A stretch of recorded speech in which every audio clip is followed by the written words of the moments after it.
Madame, Monsieur, bonsoir. Le Comité national de télédétection et d'information géographique, CNTIG, à travers le Salon international de la géomatique, met en avant l'apport indéniable de la géo-information dans la transformation de la vie des nations. L'objectif est de proposer un ensemble de méthodes d'organisation, de techniques et de gestion au quotidien, de gestion de crise.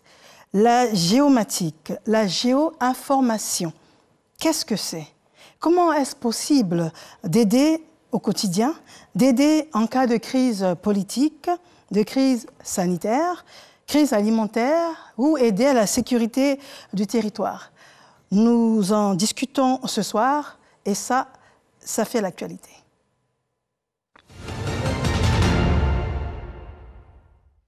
Nous avons un élément à vous proposer en ouverture avant de recevoir nos différents invités à ce sujet et c'est un élément de Grace Kando.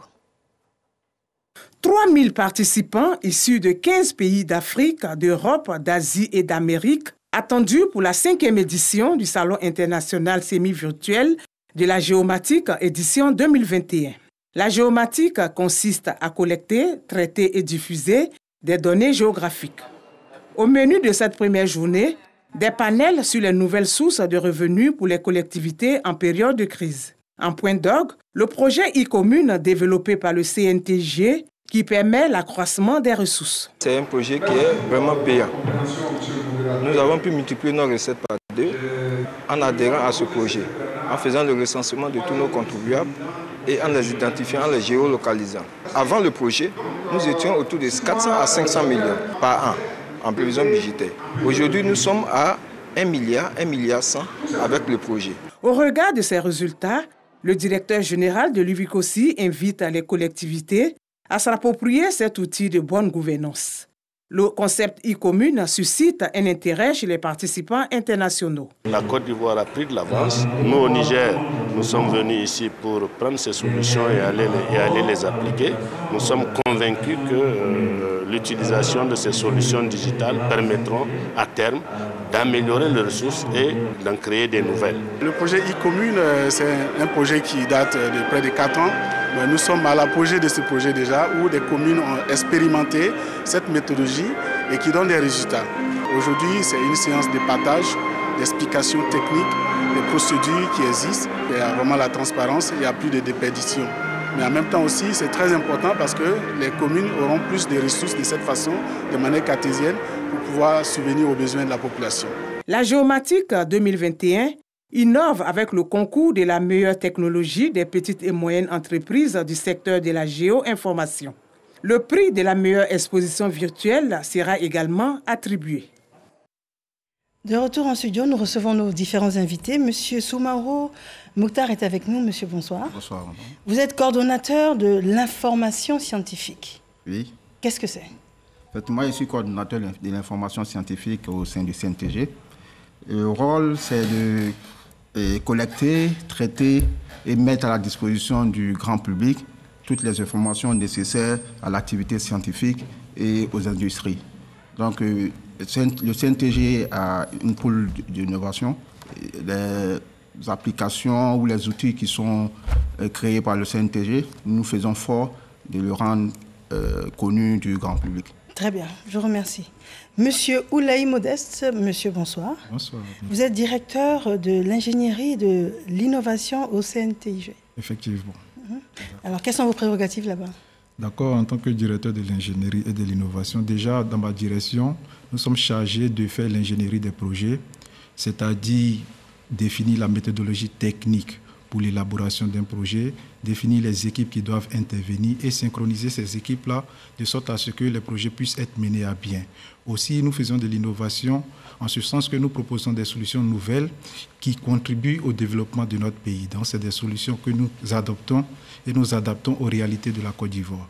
Très bien. Alors, réalité de la Côte d'Ivoire, raison pour laquelle nous sommes ici sur ce plateau, ça fait l'actualité. Il y a un salon qui est en cours, nous l'avons vu tout à l'heure, et le thème est apport des technologies de géo-information dans la gestion de crise. Donc la première des choses à vous demander, c'est qu'est-ce que c'est la géomatique et la géo-information?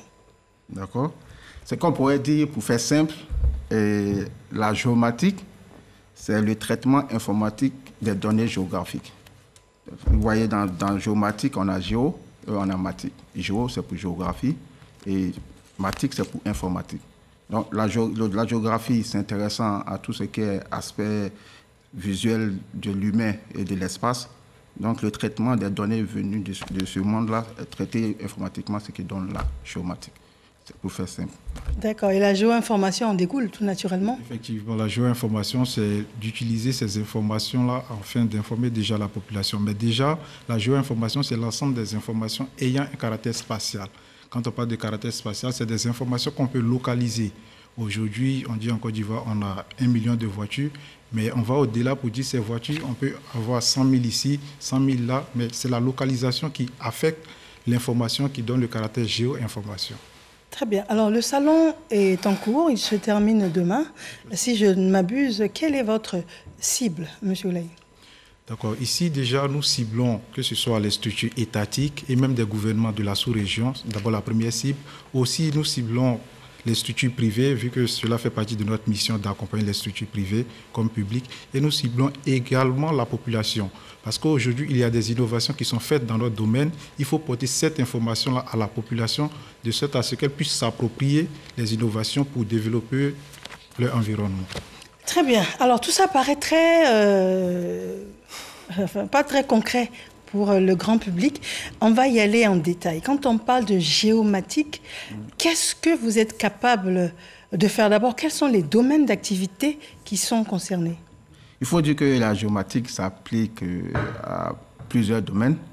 Et on peut citer pêle-mêle le domaine sécuritaire, le domaine minier, les banques, les infrastructures, le transport, l'agriculture, tout ce qui contribue au bien-être de l'être humain, la géomatique a sa place pour pouvoir l'améliorer.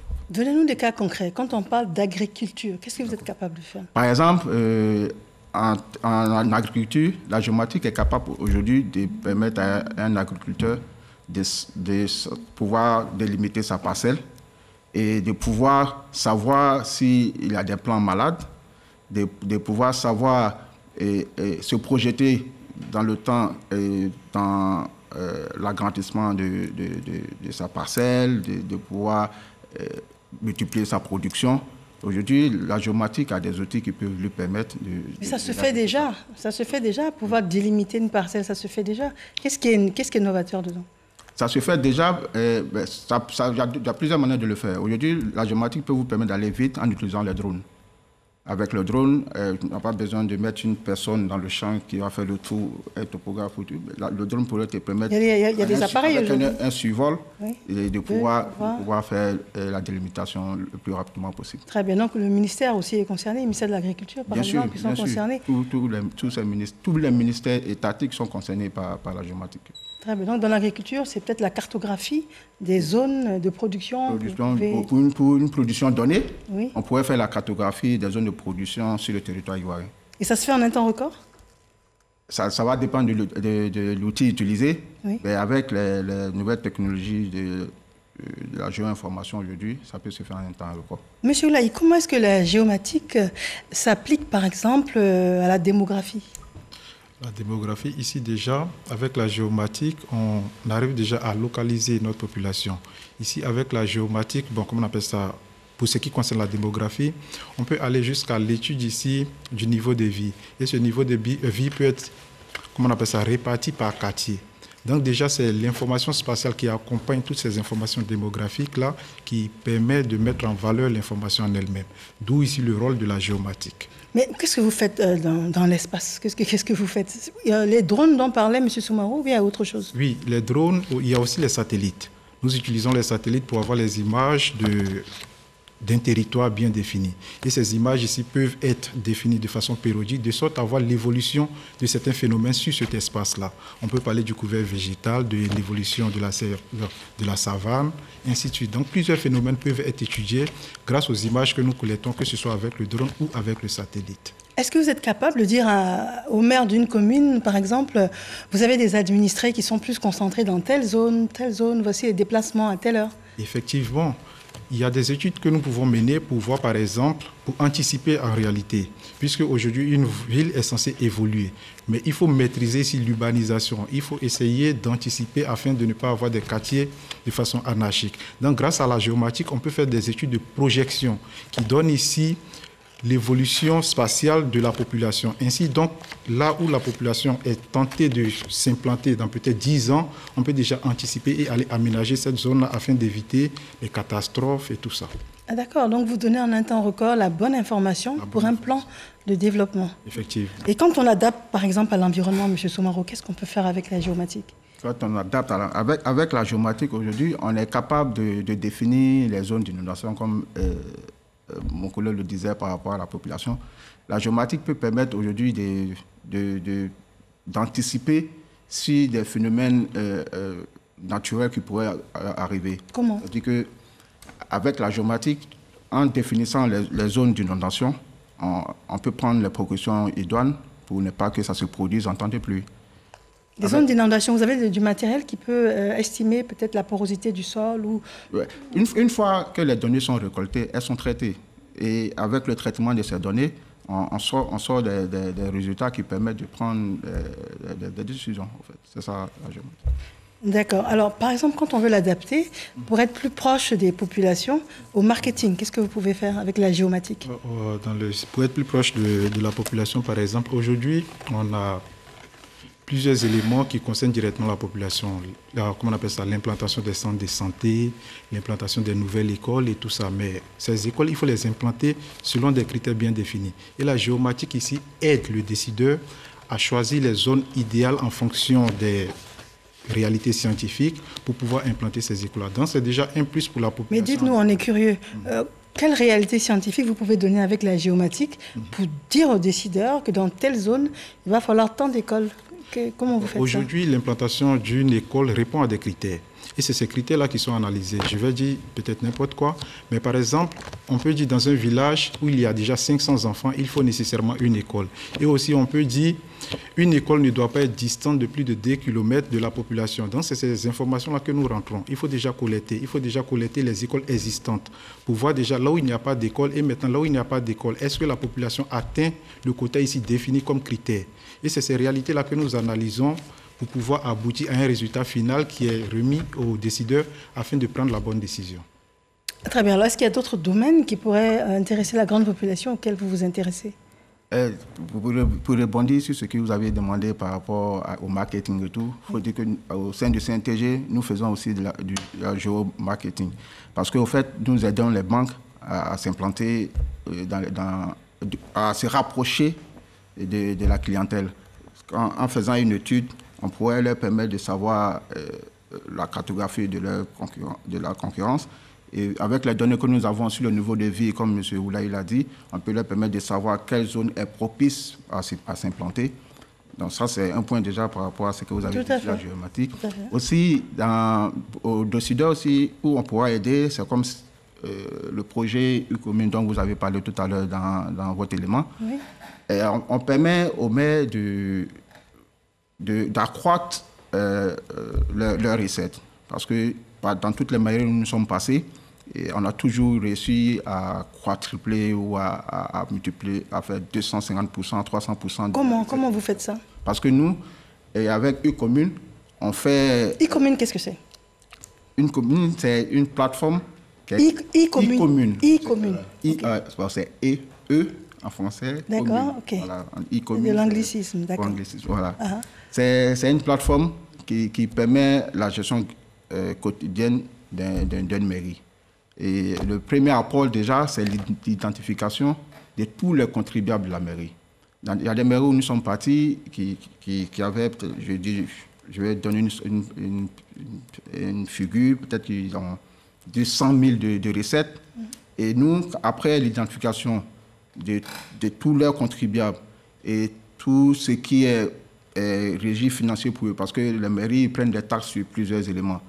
Après l'analyse de tous les éléments, l'identification de tous ces éléments, on peut permettre à la mairie de multiplier la collecte de ces recettes-là par 250. Alors, comment vous faites en plus? Parce que les impôts identifient les contribuables, la mairie a sûrement recensé dans une certaine mesure les habitants de la commune, mais vous, quel matériel vous apportez en plus pour avoir une vue plus générale de la chose? Et on le fait, dans le cas de e-commune, on le fait par les enquêtes terrain. Voilà, on a des jeunes qui sont équipés d'outils et qu'on déploie dans les villes pour pouvoir recenser tous les centres, tous les équipements qui apportent une recette à la mairie. Donc ça veut dire qu'ils ont des feuilles d'enquête et ils recensent, ils prennent des informations sur l'individu lui-même et puis prennent des informations sur l'activité qu'il mène. Et l'activité qu'il mène a en face une taxe. Donc, c'est l'ensemble de tout ça qui nous permet de donner un tableau plus clair aux dirigeants de la commune pour comprendre ce qu'ils peuvent avoir sur le territoire de leur commune. Alors, je prends un exemple. Quand on dit Cocody, vers la zone de la locodrome de Cocody, vous êtes capable de nous dire il y a combien d'habitants là-bas, quel est leur niveau de vie, quels sont ceux qui sont des commerçants, quels sont ceux... Vous êtes capable de nous dire ça? Bien sûr que nous sommes capables de... Sur toute l'étendue du territoire ou sur Abidjan? On peut le faire sur toute l'étendue du territoire. Comme je l'ai dit, c'est des personnes qu'on envoie pour collecter les informations et après nous, derrière, on traite ces informations. Et ces informations nous permettent de faire des études statistiques après, pour sortir les différents quotas de toutes les couches que vous pouvez demander. Si vous voulez savoir, si on finit une enquête dans une zone, si vous voulez savoir combien de femmes font le commerce dans cette zone-là, au vu des données que nous avons recueillies, on est capable de sortir des statistiques pour vous donner ce nombre. Et puis leur donner une information spatiale par rapport à ça. Comme vous l'avez dit, on peut sortir la zone dans le locodrome, et puis vous dire, à le locodrome, vous avez peut-être 20 femmes qui font le commerce d'articles. Il y a les hommes qui ont des boutiques, sont capables de sortir tout ça. Très bien. Donc, vous proposez des visites virtuelles également, Monsieur Oulay? Oui, effectivement. Aujourd'hui, nous avons mis en place une plateforme que nous appelons IvoiView. C'est une plateforme qui permet de faire des visites virtuelles de nos villes. Donc, aujourd'hui, grâce à du matériel de collecte de données mobiles, cartographie mobile, nous avons collecté des informations sur certaines villes. Et ces informations-là permettent d'avoir une vue 360 degrés des différentes rues des villes.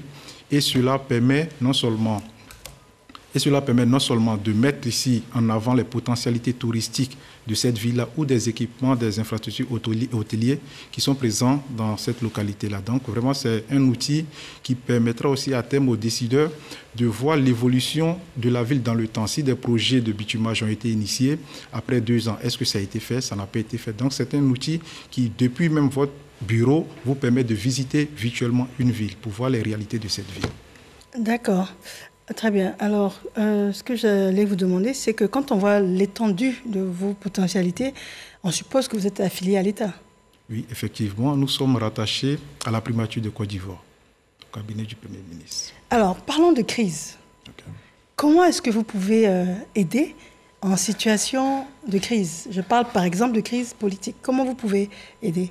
Oui, déjà, on peut aider ici en élaborant la cartographie des zones de violence électorale par exemple. On peut se dire, je prends une année X pour ne pas... En 2015, il y a eu des élections. Lorsqu'il y a eu des élections, il y a eu des zones à faussement où il y a eu, par exemple, de la violence. Donc nous identifions ces zones-là afin déjà de donner l'information aux décideurs, de sorte à ce que pour des prochaines élections, ils puissent prendre les bonnes décisions pour pouvoir anticiper sur d'éventuelles violences qui peuvent arriver. Donc c'est un outil vraiment que nous développons avec toutes les informations complètes pour faciliter la décision aux décideurs. Très bien. Et parlons de crise sanitaire. Comment vous intervenez dans le cadre de la crise sanitaire? Dans le cadre de la crise sanitaire, il faut dire que pour coller à l'actualité, comme nous sommes à... Ah oui, ça a fait l'actualité, oui, voilà. Tout à fait. Quand on prend la pandémie que le monde vit aujourd'hui, oui. Le CNTG a mis en place une application qui a permis de comprendre un peu l'évolution de cette pandémie-là en Côte d'Ivoire. Donc aujourd'hui, avec l'outil du CNTG qu'on appelle COVID Tracking, ça nous permet de savoir quelles sont les zones qui sont les plus touchées par la maladie sur l'étendue du territoire. Vous faites quoi? Vous suivez les personnes infectées ou qui n'ont pas été vaccinées? Comment vous faites? On suit les personnes qui ont été impactées par la maladie, qui sont par exemple déclarées positives au Covid. Et on peut, par rapport à la localisation, on peut savoir combien d'infectés on a dans telle ou telle zone. Donc, ça permet à l'État de voir l'étendue de l'épidémie à travers le pays et de prendre les mesures. Par exemple, pour confiner par zone, il faut pouvoir savoir quelle zone est la plus impactée par rapport à d'autres zones. Donc, avec COVID Tracking, qui vous donne un tableau de bord de la contamination en Côte d'Ivoire, ça peut permettre de dire on confine telle zone parce qu'il y a tel nombre de malades et on peut laisser libre cours à telle zone parce que la maladie n'est pas encore bien implantée. Alors là, je n'ai pas bien compris. Je suis Madame Tout-le-Monde. D'accord. Je touche du bois parce que je ne l'ai pas eu. J'ai eu Covid. Oui. Alors, comment est-ce que vous me retracez si lundi, je suis à Cocody, mardi, je suis en zone 4, par exemple? D'accord. Comment est-ce que vous me retracez? Mon numéro de téléphone? Oui, les informations sont là, si on doit vous tracer, ça serait de l'espionnage. Mais on se base sur les informations qu'on peut recueillir des centres de tests de Covid ou bien du ministère de la Santé. Oui. C'est en fonction de ces données-là que nous, on peut les traiter. Et puis, avec nos systèmes d'information géographique, sortir des cartes qui peuvent permettre aux décideurs de prendre des décisions. On va parler d'une dernière crise, la crise alimentaire. Comment vous intervenez, M. Laï? D'accord. Déjà, pour la crise alimentaire, il faut comprendre que le CNTG, avec les outils de géoinformation que nous développons, nous pouvons aujourd'hui cartographier la chaîne de valeur de production. Je prends par exemple l'exemple du riz. L'exemple du riz, aujourd'hui, nous sommes en partenariat avec l'ADERI. Il y a un projet qui sera initié bientôt. Nous commençons d'abord par cartographier les périmètres agricoles existants. Donc, on fait cette cartographie et il faut estimer le potentiel de production. Donc, cela permet d'anticiper sur le résultat annuel afin de permettre à l'État de prendre des dispositions. Si, par exemple, la Côte d'Ivoire a un besoin de 2 millions de tonnes de riz, nous, on estime déjà la production interne. Et donc, cette production interne, celle de 800 000, on voit qu'il y a un manque en gagné de 1,2 million. Donc déjà, l'État peut prendre des dispositions pour pouvoir faire des importations afin de pallier à une certaine crise concernant le riz, une crise alimentaire. Donc en clair, c'est un peu le processus que nous généralisons pour tous les autres secteurs afin d'avoir des résultats pour pouvoir les transmettre aux décideurs. Alors ça a l'air tellement novateur comme idée, technologie et puis assistance. On se demande comment on a fait pour vivre sans jusqu'à aujourd'hui. Est-ce que la Côte d'Ivoire est un cas isolé ou bien ça existe dans les autres pays de la sous-région? Non, il faut dire que la Côte d'Ivoire est très avancée en matière d'innovation. Parce qu'aujourd'hui, avec le salon, on fait intervenir des experts qui viennent de partout et ils sont toujours émerveillés par ce qu'on fait. Peut-être que ce qu'on fait n'est pas connu du grand public, mais le CNTG existe depuis 1992. Donc, ça veut dire que depuis 1992, la géomatique fait son travail. Par rapport à la sous-région ou même à d'autres pays, la Côte d'Ivoire est quand même avancée. C'est juste que ce n'était pas connu du grand public. Très bien. Alors nous allons devoir terminer donc cet entretien très fructueux et instructif. J'aimerais savoir, pour conclure, qu'est-ce que vous souhaiteriez dire aux populations? Déjà, on va dire à la population que le CNTG travaille pour eux. Nous développons des outils pour leur permettre d'avoir la bonne information, tels que l'INDGS, l'infrastructure nationale de données géospatiales et statistiques. Excusez-moi, j'ai un salon de coiffure que j'aimerais installer en zone 4. Voilà. Est-ce que je peux venir vers vous et puis vous demander où m'implanter par rapport aux autres salons? En fonction de vos critères d'implantation. Si par exemple vous voulez un salon dans une zone où il y a de l'affluence, dans cette analyse-là, le CNTG peut le faire pour vous, de sorte à ce que vous ayez l'information pour une bonne implantation. Je paye? Bon, très bien. Très bien. Alors, je vous ai coupé la parole. Allez-y pour le point de conclusion. Voilà, donc déjà, c'est pour dire ici que le CNTG travaille pour la population. Nous sommes là, on peut nous contacter à tout moment. Nous avons un service marketing qui est ouvert, qui est disponible. Vous avez une plateforme également? également. Nous avons un site internet disponible également. Et pour dire ici, le CNTG est très réactif. Donc, dès que vous estimez le besoin, nous pouvons soit déplacer l'équipe vers vous ou vous demander de vous rendre dans nos locaux. Monsieur Soumaro, qu'est-ce que vous souhaiteriez transmettre comme information là aux dirigeants? D'accord. Bon, déjà, je pense que nous allons remercier notre directeur général, le docteur Edouard Fangboyi, de nous avoir permis d'être là aujourd'hui. Et dire aux dirigeants qu'ils peuvent faire confiance au CNTG. Nous avons une équipe dynamique qui est toujours prompte à réagir et à trouver des solutions à toutes les problématiques qui nous sont posées. Aujourd'hui, on fait le salon pour permettre des partages d'expériences et puis des échanges sud-sud, nord-sud. C'est pour pouvoir faire des échanges sur les technologies qui existent ailleurs, qui existent. D'accord.